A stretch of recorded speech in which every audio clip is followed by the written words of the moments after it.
Hello, কেমন আছেন আপনারা? আশা করছি ভালোই আছেন। আপনারা থাম্বনেল এবং টাইটেল দেখে বুঝে গেছেন এই ভিডিওতে কি আলোচনা করব। আমার নাম মোজাম্মেল হক।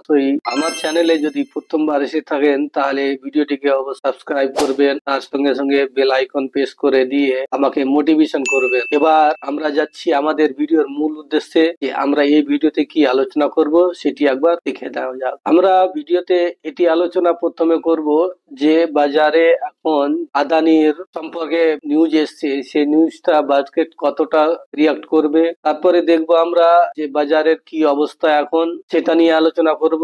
তারপরে দেখবো যে আমাদের এখান থেকে কি করণীয়। আমরা যদি আদানি স্টকের মধ্যে এন্ট্রি নিয়ে থাকি তাহলে আমাদেরকে কি করা উচিত। আবারও নতুন করে আদানির শেয়ারে বড় ঝড়। এই আদানির ঝড়টা কি? আদানি গ্রুপে আবারও বাজারে নতুন করে এই নিউজটি তোলপাড় শুরু করেছে। কি তোলপাড়? যে আদানি কি এমন করেছে যে নিউজটির মধ্যে এতটা বিভ্রাট, এতটা যে সবাই ভয়ে আতঙ্কিত। তোলপাড়টা কি, কি কারণে তোলপাড়, আর এই তোলপাড়টা কতদিন যাবে এটা নিয়ে আমরা আলোচনা করব। তোলপাড়টা হচ্ছে যে আদানি কিছু একটা বড় সংস্থাদের ঘুষ দিয়ে বাজারে ফ্রড করার চেষ্টা করছে, যেটা আদানি গ্রিন স্টকের উপর কিছু লোন নেওয়ার জন্য চেষ্টাও করছে। তাছাড়া তার সঙ্গে আর একটি অভিযোগ এসছে। এই অভিযোগটি হচ্ছে যে আদানি তার ইনভেস্টরকে ধোকা দিয়ে ফ্রড করার চেষ্টা। এই যে তোলপাড়, এই যে অভিযোগ, এই অভিযোগটা ইউএস থেকে এসে, এইটা নিউজ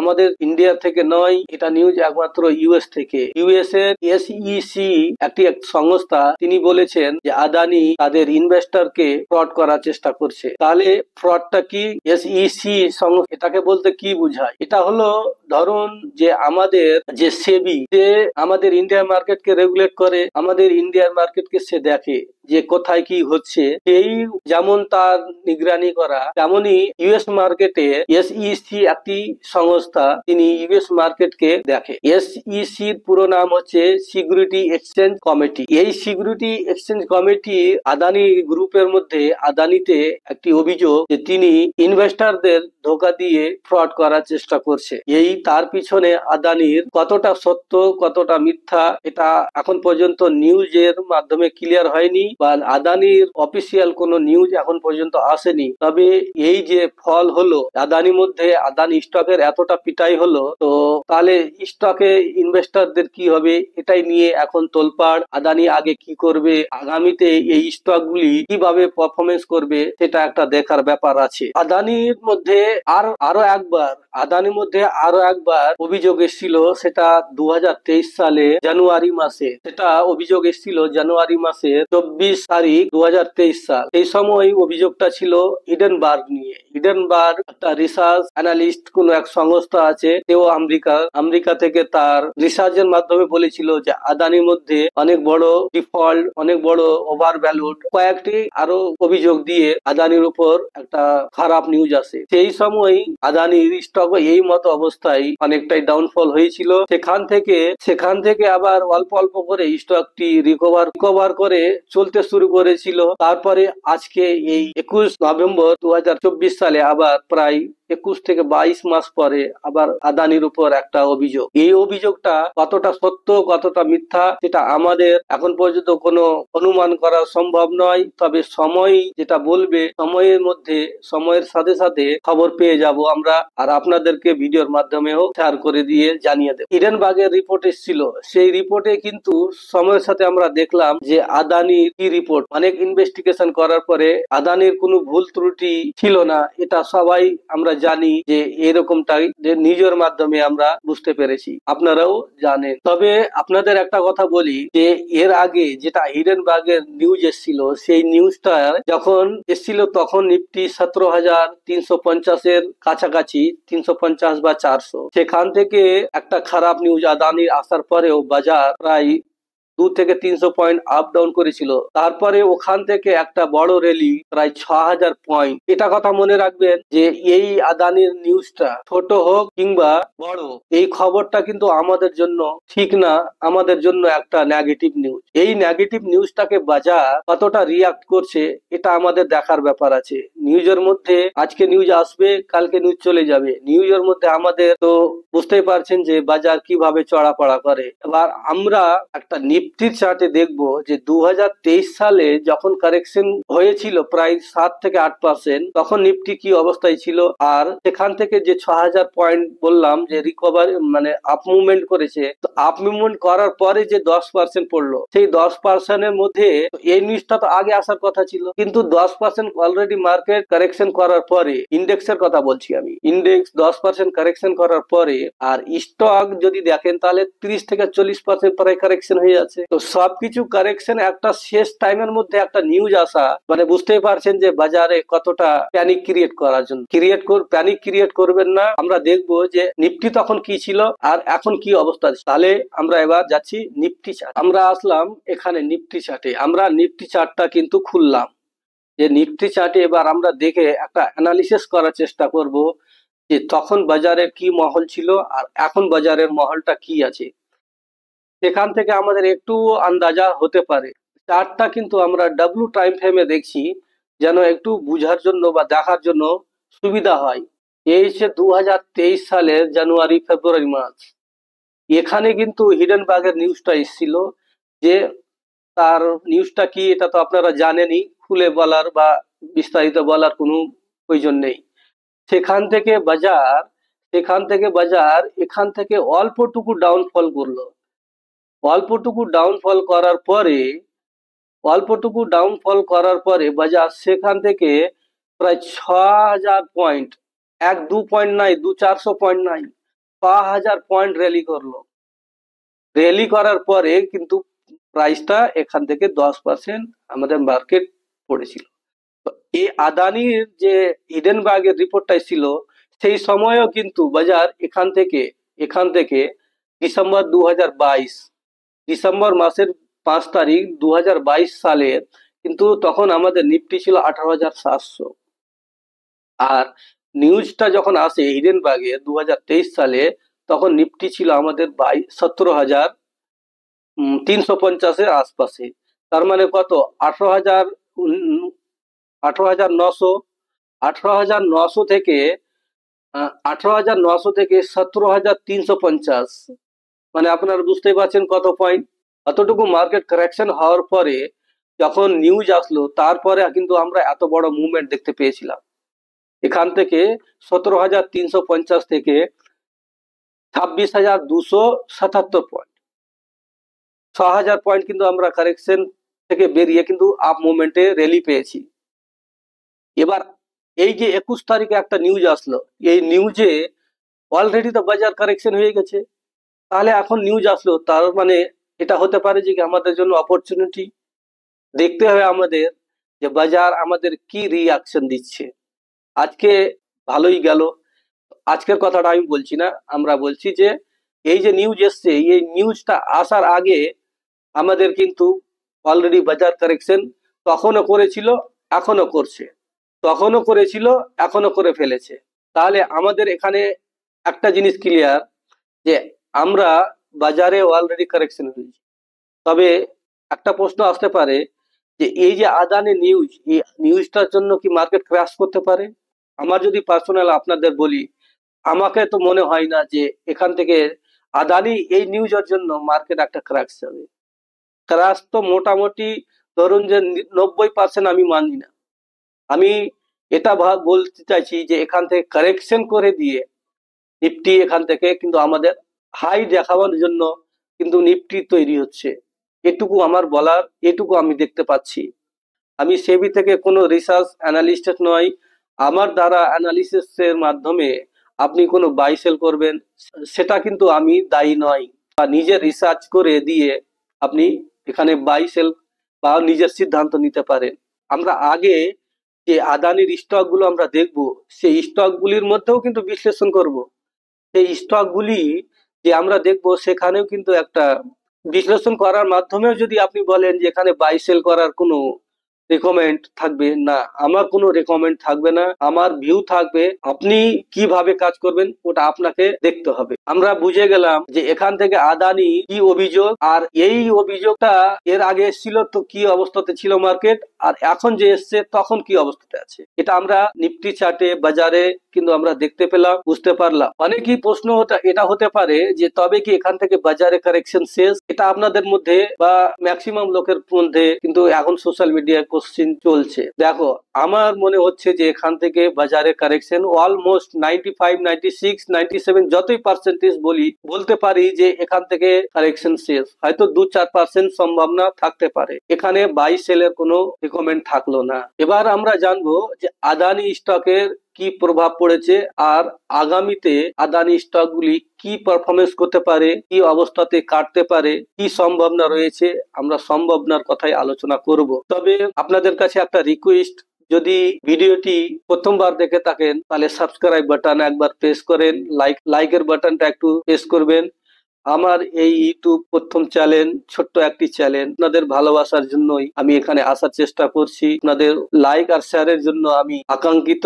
আপনারা যদি লাইক শেয়ার করে আমাকে সাপোর্ট করেন তাহলে আমি খুব খুশি হব। এটা হচ্ছে স্টক মার্কেট এডুকেশন চ্যানেল, এখানে কোনো স্টকের রেকমেন্ড করা হয় না। এখানে আপনি যে বলবেন যে স্টক গুলো আলোচনা করা হচ্ছে এই স্টক গুলির মধ্যে নিজের রায় ব্যবহার করব, তাহলে ওটা আপনার দায়িত্ব, আমার এখানে কোনো রেকমেন্ড নয়। কারণ আমি আগেও বলেছি, আবারও বলছি যে আমি সেবি থেকে কোনো রেজিস্ট্রেশন নয়, আমি সেবি থেকে কোনো রিসার্চ অ্যানালিস্ট নয়, আমি শুধু নিজের অভিজ্ঞতা আপনাদের সঙ্গে আলোচনা করছি। তাহলে চলুন দেখি আমরা একবার আদানির স্টক গুলো কি অবস্থায় আছে, একটু একটু করে আমরা দেখব, দেখার পরে আমরা কি করা যায়, এখানে কি করণীয়, এটা নিয়ে একটু আলোচনা করব। প্রথম স্টকটি আমরা দেখছি আদানি এন্টারপ্রাইজ। আদানি এন্টারপ্রাইজ এটা কিন্তু ডাব্লু চার্ট আছে, আমি কিন্তু ডেইলি চার্ট করে দিই। এটা হচ্ছে ডেইলি চার্ট। দেখো, আদানি এন্টারপ্রাইজে কিন্তু কালকে 22% ড্রপ হয়েছিল। আজকে যখন ভিডিওটি রেকর্ড করছি তখন হচ্ছে 22 তারিখ, আর নিউজটি এসেছিল 21 তারিখ। আমি ভিডিওটা যখন রেকর্ড করছি তখন 22 তারিখ, মানে প্রায় একদিন পরে। তো 21 তারিখের দিন, এখানে 21 তারিখের দিন স্টকটি 22% ড্রপ করেছিল, আর আজকে 2% আপসাইড মুভমেন্ট করেছে। তো এখানে যদি আমার স্ট্র্যাটেজি দেখি, তো এই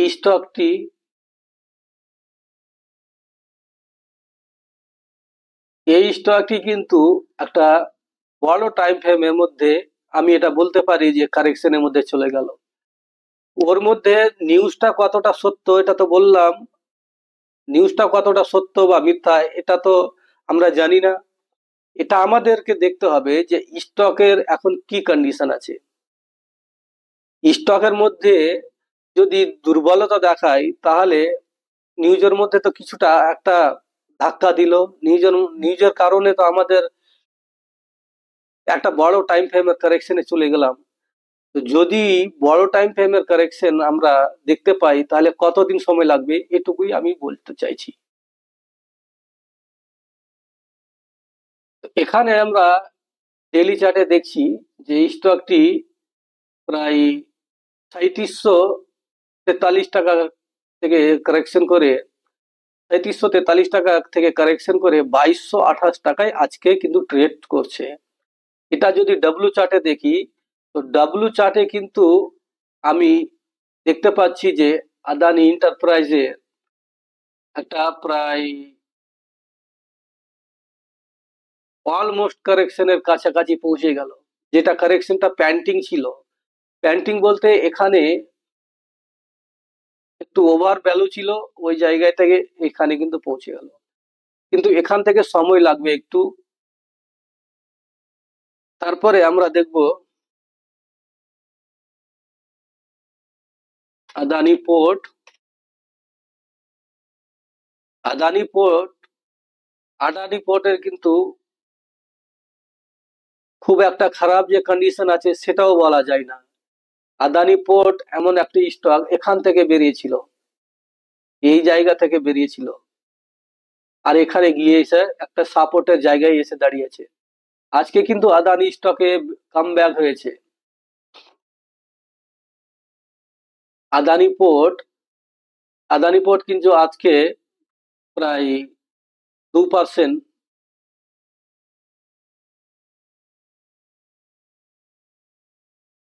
আদানি পোর্ট, তারপরে আমরা দেখব আদানি পাওয়ার।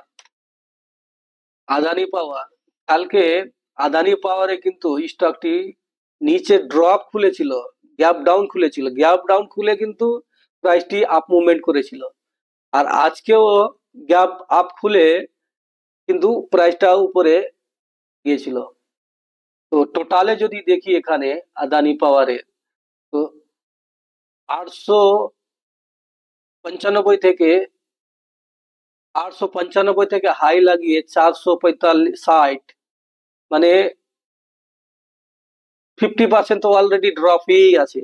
তাহলে এখান থেকে আর কতটা আমার সম্ভব না, নার মধ্যে এখান থেকে প্রাইস ড্রপ হওয়া সম্ভব না, না এর মধ্যে। বাকি প্রাইস আর চার্ট, বাকি টাইম বলবে যে এখানে কি করা যায়, কি অবস্থা, বাকি সময় বলবে যে এই স্টকটি কি অবস্থা। একবার ডাব্লিউ চার্ট যদি দেখি, তো ডাব্লিউ চার্টে এখানে কিন্তু একবার সাপোর্ট নেওয়ার চেষ্টা করছে, এই জায়গাতে মোটামুটি 420 430 এর মধ্যে আদানি পাওয়ার। তারপরে আদানি গ্রিন, যে স্টকটি নিয়ে নিউজ, সেটার মধ্যে একটু পিটাই। কালকে পড়েছিল প্রায় 19%, আর আজকে আবার 8%। এটার মধ্যে একটু সমস্যা লাগছে আর কি।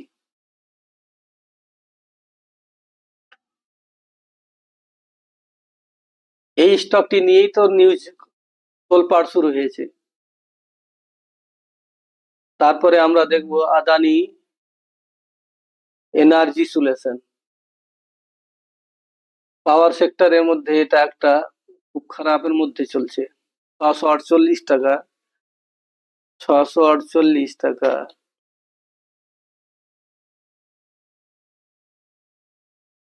এই স্টকটি এ পর্যন্ত একবার আসতে পারে, এই স্টকটিও ব্যাড নিউজ।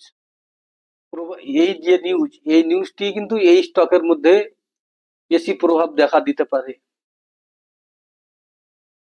আজকেও স্টকটি 7% প্রাইস ড্রপ হয়েছে, আর কালকে ছিল 20%। আর কি আছে? আদানি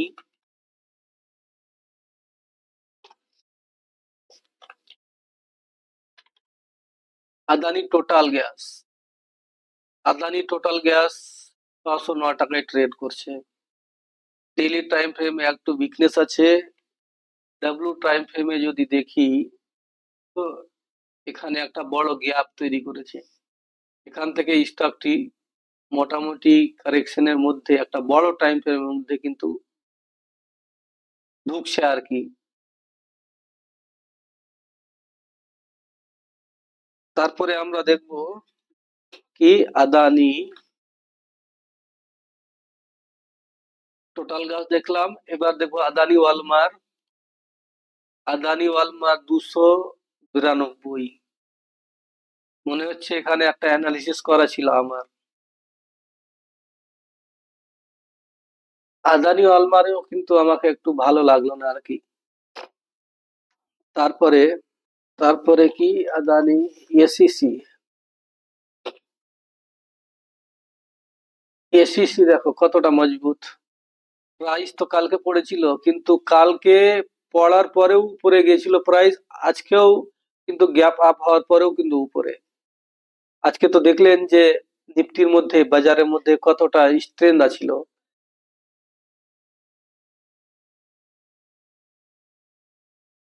ডব্লিউ টাইম একটা ভালো জায়গা।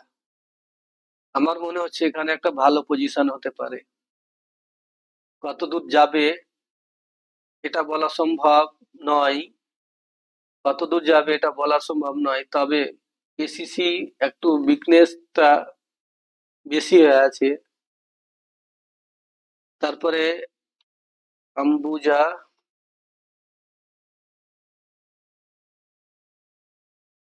Ambuja cement, Ambuja cement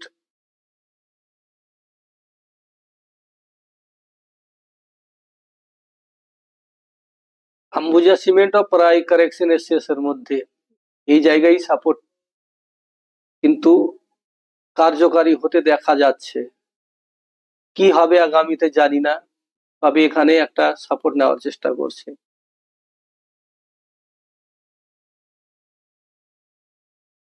আদানির stock প্রায় 6 থেকে 7টি দেখলাম। Adani enterprise, Adani port, Adani power, Adani green, Adani energy solutions, Adani total gas, পলমার।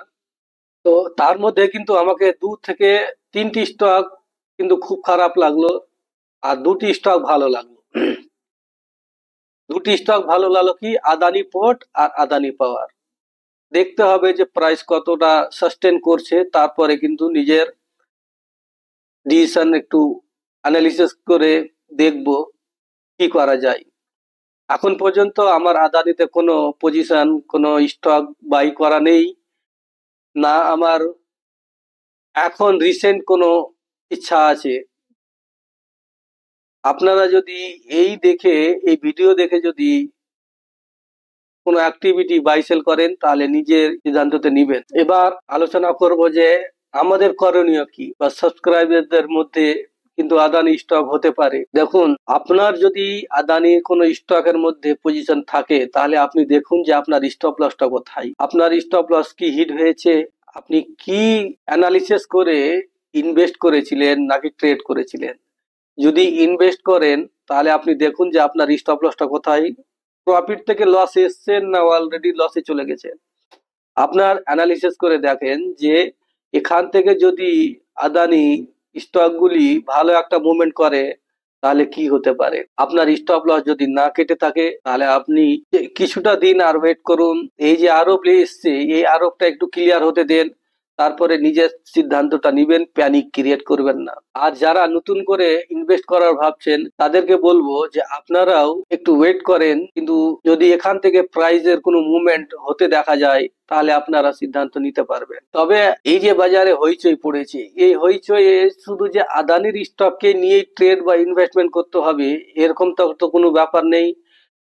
Adani ছাড়া তো আরো কোনো স্টকে আপনি ট্রেড নিতে পারেন, সেদিকে লক্ষ্য রাখুন। বাজার কাকে রিলেভেন্ট দিচ্ছে, বাজার কাকে নিয়ে চলার চেষ্টা করছে সেদিকে ধ্যান দেন। আশা করি একটা ভালো পোর্টফোলিও ক্রিয়েট করতে পারবেন। এখানে যদি আপনি আদানিটাকে ফলো করেন তাহলে আপনার যে অপরচুনিটি, যে ভালো একটা মাল্টিব্যাগার হতে পারে কোনো একটা স্টক, সেটা কিন্তু আপনি মিস করবেন। কিছুদিন আগেই, প্রায় সপ্তাহ 10 দিন আগেই আমি একটা পোস্ট করেছিলাম, হয়তো আমার সেখানে ভিডিও বানানোর প্রয়োজন ছিল কিন্তু সময় পাইনি। পোস্টটা ছিল যে ভুল ফুল তামাশা নাকি এফআইআই দের ভয়।